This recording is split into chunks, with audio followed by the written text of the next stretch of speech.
Hi friends, మరి కప్పలకి పెళ్ళిళ్ళు చేస్తే వర్షాలు పడతాయన్న విషయం మన పెద్దవాళ్ళు అంటూ ఉంటారు కదా. ఆ మాటల్ని మనం చాలాసార్లు వినే ఉంటాంగా.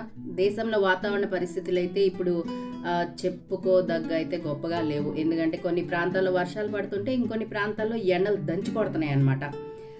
అలా కర్ణాటకలో భారీ వర్షాలు కురుస్తున్నాయి. కొన్ని చోట్ల ఎండలు మండిపోతున్నాయి. వర్షం కారణంగా అక్కడ లోతట్టు ప్రాంతాలు కూడా మునిగిపోతున్నాయి. ఇక బెంగళూరులో ఆగస్టు 11న అయితే భారీ వర్షం కురిసింది. ఆగస్టు 12న సోమవారం ఉదయం ఈరోజు ఉదయం వర్షం పడటంతో పలు ప్రాంతాల్లో వరద నీరు కూడా ముంచెత్తింది. కానీ చిత్రదుర్గకి సమీపంలో ఉన్న గ్రామంలో వర్షాలు పడక అక్కడ రైతులు అల్లాడిపోతున్నారు. దీంతో చిత్రదుర్గం దొడ్డ ఉల్లార్తి అనే గ్రామంలో వర్షం కోసం ప్రార్థనలు చేసి గాడిదలకి పెళ్లి చేశారంట. జిల్లాలో చల్లకేరే తాలూకా దొడ్డ ఉల్లార్తి అనే గ్రామంలో ఈ ఘటన జరిగింది. చల్లకేరే తాలూకాలో చాలా రోజుల నుంచి వర్షాలు పడకపోయేసరికి వ్యవసాయ పనులు ముందుకు సాగక రైతులు చాలా ఇబ్బందులు పడుతున్నారు. దీంతో వర్షం కోసం గ్రామస్తులు అక్కడ గాడిదలకి పెళ్లిళ్ళు చేశారు.